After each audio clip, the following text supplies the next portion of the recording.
नमस्कार मित्रांनो, आज या मालिकेमध्ये आपण पाहणार आहोत की कमळी मराठी भाषेविषयी खूप छान असं सगळ्यांना सांगत असते आणि सगळे अगदी मन लावून ऐकत असतात. इतिहासाची आपल्या अस्तित्वाची जिवंत शान म्हणजे मराठी. ते म्हणते संत परंपरेपासून तर आत्ताच्या आधुनिकतेपर्यंत सगळीकडे अगदी शान आणि मानानेच उभी आहे माझी मराठी मायबोली. मराठीने समाजाला विचार, मूल्य, प्रेरणा सगळंच काही दिलंय. संत तुकाराम, ज्ञानेश्वर, पु ल देशपांडे ज्यासारख्या महान व्यक्तींनी आपली मराठी साहित्य अगदी समृद्ध केलंय. त्यामुळे म्हणते मराठी ही संवादाची भाषा नाही फक्त, तर भावना, परंपरा, सामाजिक एकोपा व्यक्त करणारं प्रभावी माध्यम आहे. शिक्षण, प्रशासन, साहित्य, नाटक, चित्रपट या क्षेत्रामध्ये मराठीचं महत्व अनन्यसाधारण असं आहे. त्यामुळे मराठी अगदी एक नंबर आहे. मराठी भाषेचं संवर्धन आणि जतन करणं ही मराठी माणसाचीच जबाबदारी आहे. इंग्रजी जी भाषा आहे ती आपल्याला जगाबरोबर जोडते, जगाबरोबर संवाद साधता येतो. पण मराठी ही आहे की ती मातीशी जोडून ठेवते. मुळी म्हणते झाड किती जरी उंच झालं ना तर पाणी मात्र मुळालाच देतो आपण, बरोबर ना? आपलं मूळ म्हणजे काय? मराठी भाषा. इकडे आता कामिनीने, रागिनीने घर अगदी डोक्यावर घेतलेलं असतं. दरवाजा उघडा, दरवाजा उघडा. जोरात अशी रागिनी ओरडलेली असते की दरवाजा उघडा. अन्नपूर्णा आजी सुगंधाला आवाज देते, वरच्या रूमची कडी उघडा आता. आणि आता कामिनीला म्हणते आपलं चुकला, बाहेर जायचे म्हणून नाचलो, उड्या मारल्या आणि त्याचा हा पचका झाला. जे श्रीखंड पुरी आहे ते खाल्लं असतं तर बरं झालं असतं, नाही तर उपाशी मारायची वेळ आली. बघ आता उपाशीच मेलो की. मी इतकी चिडलेली असते, ए श्याम दरवाजा उघड की, एकदा बाहेर गेले ना की यांना दाखवते मला कोंडून घेतल्याचे परिणाम काय असतात. बडबड करतच असतात. तेवढ्यात काय लगेच सुगंधाने दरवाजा उघडलेला असतो. बिचारी घाबरते आणि माघारी येते. आता रागिनी आणि कामिनी इतक्या रागाने बघतात तिच्याकडे. कोण आलेले असतात? सुगंधा. कामिनी आणि रागिनी म्हणतात, सुगंधा दरवाजाला कडी कोणी लावली होती सांग? मला काय माहिती, मी किचन मध्ये स्वयंपाक करत होते, मला काय माहित नाहीये. रागिनी म्हणते दिवसभर तू स्वयंपाकच करत होती काच? स्वयंपाक केला, टेरिसवर गेले, बाकीची कामं पण होती की. जेवढी दिवसभरात कामं केली ना तेवढी सगळी काही कामं रागिनीला आणि कामिनीला ती सांगत असते. मॅडम तुम्हाला खाली बोलवलंय. कशासाठी बोलवलंय? सुगंधा म्हणते माहित नाही, फक्त बोलवलंय एवढं माहिती. कमळी आता मराठी भाषेविषयी असं काय भरभरून सांगत असते की बस इतकं ज्ञान असतं या कमळीला. संत तुकाराम महाराजांचे अभंग, ज्ञानेश्वरांची ओवी, शिवरायांचे पोवाडे, पराक्रम, आईची अंगाई. भाषा फक्त संवादाचं साधन नसतं. भाषा म्हणजे संस्कार असतात, विचार असतात, एक ओळख असते. आणि मराठी बोलणं म्हणजे मागासलेलं नाहीये, मागासलेपणाचं लक्षण असं नाही मानायचं त्याला. मराठी बोलणं हा अभिमान आहे. तुमचं इंग्रजी बोलणं आधुनिकतेचं प्रमाणपत्र सुद्धा नाहीये. इंग्रजी शिकेन, जग सुद्धा जिंकेन, पण खरं माझी ओळख विकून अजिबात नाही. माझी ओळख माझी मराठी भाषा आणि ती मी तशी अभिमानाने जतन करणार. मी ज्या मातीत जन्मले ना त्या मातीचा सुगंध आहे माझ्या शब्दात आणि त्याचा मला अभिमान आहे. म्हणते तो सुगंध मी कधीच हरवू देणार नाही. इंग्रजी माझं कौशल्य आहे, मराठी माझा स्वाभिमान आहे. कामिनी, रागिनी आलेले असतात, अगदी खाली माना घातलेले असतात आणि मग आलेले असतात. त्यांना माहितीये काहीतरी कारण आहे किंवा पचका होणार आहे आपला, म्हणूनच हे अन्नपूर्णाने बोलवलंय. अन्नपूर्णा आजी, बाबा मस्तपैकी हॉलमध्ये बसलेले असतात आणि हे दोघी अगदी चिडीचूप आलेले असतात. अन्नपूर्णा आजी दोघींनाही म्हणते बसा की. अन्नपूर्णा आजी म्हणतात कॉफी आण ग. त्यांच्यासाठी कॉफी सुद्धा मागवलेली असते. अन्नपूर्णा आजी दोघींना सुद्धा कॉफी देते, अगदी आग्रह करून त्यांना कॉफी प्यायला लावते. कॉफी हातात घेतलेली असते, अगदी हात त्यांचे थरथर कापत असतात. अन्नपूर्णा आजी उठतात तर रागिनी इतकी घाबरलेली असते, पटकन उभी राहते. अन्नपूर्णा आजी म्हणतात रागिनी रिलॅक्स, तू बस बरं खाली, निवांत अशी कॉफी पी. अन्नपूर्णा आजी म्हणतात मी जेव्हा आजारी होते ना तेव्हा माझ्याबरोबर नीट म्हणजे काय झालं काय नाही नीट काही आठवतच नाहीये. सगळे मतभेद वाद सगळं विसरून तुम्ही माझी काळजीच घेतली असेल, अगदी प्रेमाने मला सांभाळलं असेल. रागिनीच खूप काळजी घेतली असणार, यात काही वादच नाहीये, बरोबर ना रागिनी? कामिनी म्हणते हो अगं वहिनी, खरंच खूप काळजी घेतली. ते मतभेदांचं काय ग, घरात राहतो ना आपण, मग मतभेद वगैरे काहीच नाही. या बहिणी ही खरी गोष्ट आहे की आम्ही दोघींनी मिळून खूप खूप सारी काळजी घेतली तुझी. तिने म्हणते हो आई, काळजी घेतली आपण? हो हो हो, खरंच घेतली काळजी. हो आई, आम्हीच सेवा केली की तुमची. तुम्हाला आंघोळ घालणं, आवरून देणं. लगेच कामिनी म्हणते तुमच्या आवडी निवडी सगळं सगळं काही ना वहिनी आम्हीच जपलो ग. आता कामिनी आणि रागिनी दोघी मिळून बोलत असतात की आम्हीच सगळं केलंय तुमचं. तुला काय खायला आवडतं, काय प्यायला आवडतं, काय केल्याने तुला आनंद होणार, सगळं सगळं काही आम्ही अगदी जपलं. जेव्हा सांगत असतात तेव्हा कामिनी अगदी रागिनी अगदी थरथर कापत असते. कामिनी मात्र अगदी नॉर्मली बोलत असते. त्याच्या हाताने खाऊ घालायची बरं बहिणी मी. काय खोटं बोलत असता, अगदी सफाईदारपणे की बस. अन्नपूर्णा आजीला सुद्धा कमाल वाटते की वा काय कमालीच्या बायका ह्या, खोटं सुद्धा काय बोलतात सॉलिड.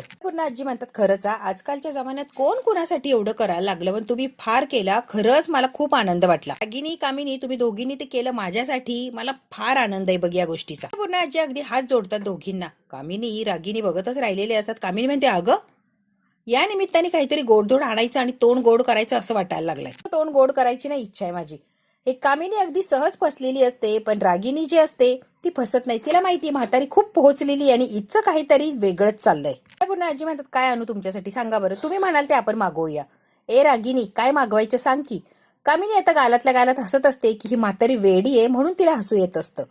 म्हातारी काय डाव खेळते हे कामिनी आणि रागिनीला माहितीच नसतं. रागिनी मात्र जरा चपपलेली असते आणि शांत शांत राहते. कामिनी, तुझं काय, तुझ्या आवडीचं काय मागवू.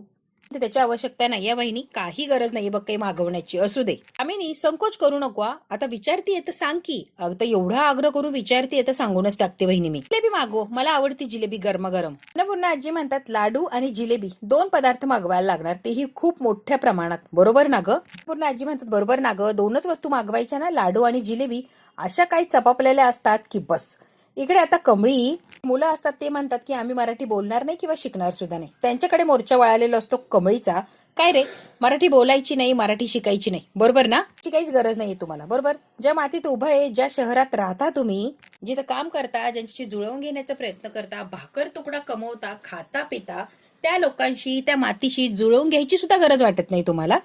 आणि इथे येऊन राहता, खाता पिता, कमवता आणि वर तोंड करून म्हणता की जुळून घेण्याची गरज नाहीये. म्हणते महाराष्ट्रात राहायचं आणि इथली भाषा शिकणं म्हणजे कोणावर उपकार केल्यासारखं नाहीये. तुम्ही काही उपकार करत नाही आमच्यावर. आपल्या संस्कृतीचा थोडा तरी आदर करण्यासारखं आहे. म्हणून मराठी भाषा ही शिकली पाहिजे आणि आलीच पाहिजे प्रत्येकाला. संस्कृतीचा थोडा तरी आदर केला पाहिजे. मराठी भाषेने मोठ्या उदारपणे अरबी, पारशी इकडून शब्द घेतलेत.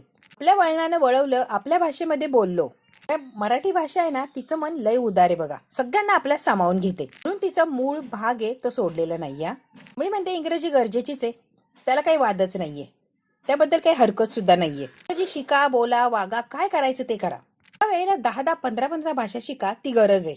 कम्युनिकेशन करण्यासाठी, समोरच्याशी संवाद साधण्यासाठी ते गरजेचं आहे. जग जरी जिंकलं ना तरी अभिमानच वाटणार आहे. मातीतलं अन्न खाता, ज्या रस्त्यावर चालताय ना तुम्ही, त्या लोकांमुळे तुम्ही घडताय ना, भाषा शिकणं काय गरजेचं आहे.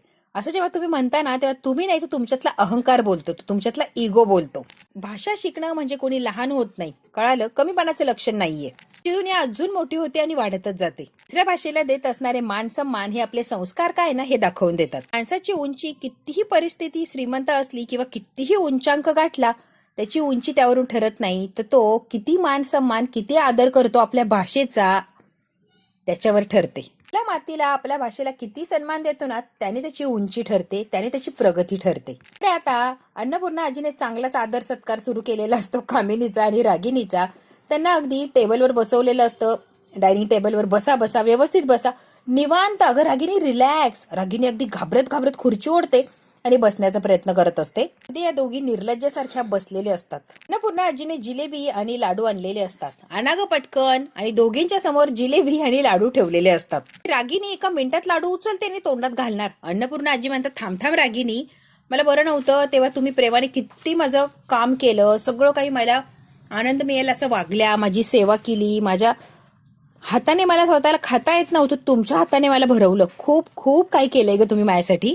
पुन्हा आजी म्हणतात, मी सुद्धा त्याच प्रेमाने तुम्हाला भरवणार आहे. बरं, तुम्ही एवढी काळजी घेतली तर मी एक आनंद किंवा प्रेम म्हणून तुम्हाला तर नक्कीच भरवू शकते ना. मी स्वतः भरवलं पाहिजे ना तुम्हाला प्रेमाने. अन्नपूर्णा आजीला आणि कामिनीला तो क्षण आठवायला लागलेला असतो. कामिनीने अन्नपूर्णा आजीचं तोंड जबरदस्तीने उघडलेलं असतं आणि जबरदस्तीने तिच्या तोंडामध्ये ते अन्न असं लोटलेलं असतं, थोडक्यात भरलेलं असतं. अन्नपूर्णा आजी स्वतःच्या हाताने जिलेबी आता कामिनीला भरवत असतात. कामिनीच्या तोंडात मारल्यासारखा तिचा चेहरा झालेला असतो. आपण एवढं पाप केलं, आपण एवढं क्रूर वागलो, शेवटी अन्नपूर्णा आजी किती चांगल्या वागताय आपल्या बरोबर. अन्नपूर्णा आजी सुद्धा कामिनीच्या तोंडात अगदी जबरदस्तीने ती जिलेबी अख्खीच्या अख्खी कोंबून देतात. अन्नपूर्णा आजी रागिनीला सुद्धा तेच करतात. अख्खा लाडू घेतात आणि ती तोंडामध्ये असं कोंबून देतात. खा ग, तुला आवडतो ना लाडू. रागिनी, खा बरं, नाही म्हणायचं नसतं. जबरदस्तीने अख्खा लाडू भरवलेला असतो आणि तो खा असं तिला सांगतात. ते आता कमळी म्हणते, मी माझ्या भाषेचा, माझ्या मायबोलीचा, माझ्या मराठीचा, माझ्या ओळखीचा मान सन्मान कधी बी कमी होऊ देणार नाही, असं वागणारच नाही. म्हणते दुसऱ्याच्या घरात राहायला आला, मग त्यांचा मान सन्मान तर करायलाच पाहिजे, ही तुमची जबाबदारी आहे. मान सन्मान करणं ही गरजच आहे. आणि आजपासून सुरू करा की तुम्हाला जमन ना तसं तुम्ही मराठीत बोला. तोडकं मोडकं काय जमेल ते, नाही जमलं तर आम्ही आहोत की शिकवायला. तुम्ही सुरुवात तर करा रे. मुळे म्हणते चला आज मीच तुम्हाला 2 शब्द शिकवतो मराठीचे. मुळे म्हणते पहिला शब्द जय महाराष्ट्र. मी असं जय महाराष्ट्र म्हणला की समोरच्या लगेच मराठीत बोलायला लागणार. तुम्ही म्हणून तर बघा रे. जे हवं काय पाहिजे ते विचारू शकता ना समोरच्याला. आता म्हणा काळजी घे रे भावा आणि गोड असं चेहऱ्यावर हसू ठेवा. बघा भाऊ तुमचा एका मिनिटात कशी काळजी घेतोय. तुमच्याशी भांडण करणार नाही, वाद घालणार नाही, वाकड्या शिरणार नाही. सगळं काय अगदी सरळच होऊन जाईल बघा. म्हणते जबरदस्ती नाही या, पण प्रयत्न करायला काहीच हरकत नाहीये. गुजरातला गेलो तर जय कृष्ण असं म्हणतो, बरोबर. पंजाबला गेल्यावर शस्त्रीय काल असं म्हणतो. बंगालला गेल्यावर बंगाली भाषेत बोलतो. महाराष्ट्रामध्ये राहून जय महाराष्ट्र म्हणायला का तुमच्या जिभात चुरचुत्र्यात रे? चुरचूर चुरचूर करतात का जिभा? मग बोलतच नाही तुमच्या जिभा. म्हणते मराठी बोला शिका. यात जबरदस्ती नाहीये आणि राजकारण सुद्धा नाहीये आणि वाद तर त्याहून नाहीये. वाद तर अजिबात घालायचं नाहीये. हे म्हणते महत्वाचा प्रश्न, जिथे राहतो, खातो, शिकतो, कमवतो त्या मातीचा, त्या संस्कृतीचा आदर हा केलाच पाहिजे. थोडक्यात तिचे उपकार फेडतोय असं म्हणलात तरी चालेल. मी म्हणते तुम्हाला मराठी बोला शिका अशी जबरदस्ती तर नाहीच आहे. पण मी जे बोलले ना त्याचा एक शांतपणे विचार करा, बरोबर तुमची उत्तरं तुम्हाला मिळतील. फ्रेंड असते ती म्हणते मला सुद्धा मराठी येत नव्हतं पण जमलंच ना अगदी परफेक्ट. मग तुम्हाला काय जमणार नाही? अवघड काहीच नाहीये रे. त्यात आपली मराठी भाषा तर अजिबात अवघड नाहीये. तुम्ही जमवून घेण्याचा प्रयत्न तर करा, सगळं जमतंय बघा. हे आता एक साथ जय महाराष्ट्र असं म्हणतात आणि ही जी मुलं असतात ती एकमेकांकडे बघायला लागलेली असतात. सगळं लेक्चर वगैरे देऊन झालेलं असतं या कमळीचं. सगळे मुलं आपल्या आपल्या कामाला निघून गेलेले असतात. निंगी आणि कमळी बसलेले असतात. कमळी लय भारी बोलली हा, अगदी नादच खुळा. काय एक नंबर कमळ्या. तर ऋषी आलेला असतो, म्हणतो आज जर कमळी डिबेट कॉम्पिटिशन असती ना, महोदय शब्द कोणते वापरताय? मराठी वापरा की. माफ कर ग कमळी. आज जर वादविवाद स्पर्धा असती ना कमळी तर 1 नंबर तुझाच आला असता आणि मार्क तर मी भरभरून तुला दिली असती. विद्यालयाला अगदी बदलवून टाकलेस हा. छान वाटतंय कमळी. कमळी आणि ऋषी इतक्या काय गप्पा मारत असतात, इतक्या गप्पा मारत असतात, अगदी मग्न झालेले असतात गप्पांमध्ये. कमळीच्याच कॉलेजमधला पोरगा असतो, तो कमळीला लांबून असा बघत असतो. त्याचा दुसरा मित्र म्हणतो एवढी तुला आवडते मग तिला सांगून का टाकत नाही? असं लांबून लांबून काय बघतो रे? समोर जाऊन एकदा सांगून तर बघ ना तिला. टाइम गेला तरी सुद्धा प्रपोज केलं नाही. काय यार, एकदा सांगून तर बघ की. नाही करू शकत रे, काही नको सांगू मला. वेगळी रे, तिच्यामध्ये एक वेगळाच असा खरेपणा आहे. घरातल्या पोरीसारखी नाहीये रे ती, साधीपणा आहे तिच्यामध्ये. तिचे फ्रेंड कमळीला प्रपोज करण्याबद्दल बोलत असतात. एक म्हणतो हिंमत होणार नाही, ती वेगळी आहे रे, फार बाकीच्या पोरीसारखी नाहीये ती, त्यामुळे भीती वाटते रे कुठेतरी. आता कमळीने ज्या पोरांना भाषेवरून एवढं सारं लेक्चर दिलेलं असतं ते खूप विचार करतात आणि आता कमळीजवळ येतात आणि तिघेही सोबत म्हणतात सॉरी या कमळी, चुकी झाली, आम्हाला माफ कर. आणि जोरात असं जय महाराष्ट्र म्हणतात. आता मात्र सगळे एका आवाजात जय महाराष्ट्र म्हणतात. कॉलेजचा आवाज अगदी दणदणून टाकलेला असतो जय महाराष्ट्र या आवाजाने. सगळ्यांच्या चेहऱ्यावर असं काय हसू असतं की कमालीचं. अन्नपूर्णा आजी रागिनी कामिनीला लाडू भरवत असतात, जिलेबी भरवत असतात.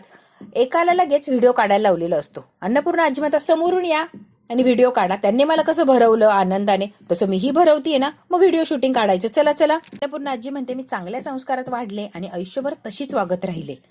कामिनीच्या तोंडामध्ये जिलेबी अशी भरवलेली असते आणि रागिनीला लाडू आहे तसाच राहिलेला असतो. तोंड त्यांचं गच्च भरवलेलं असतं. माझ्या मोठ्या नातीने म्हणजे कमळीने कानमंत्र दिलाय बरं. कानमंत्र मला पटला सुद्धा बरं.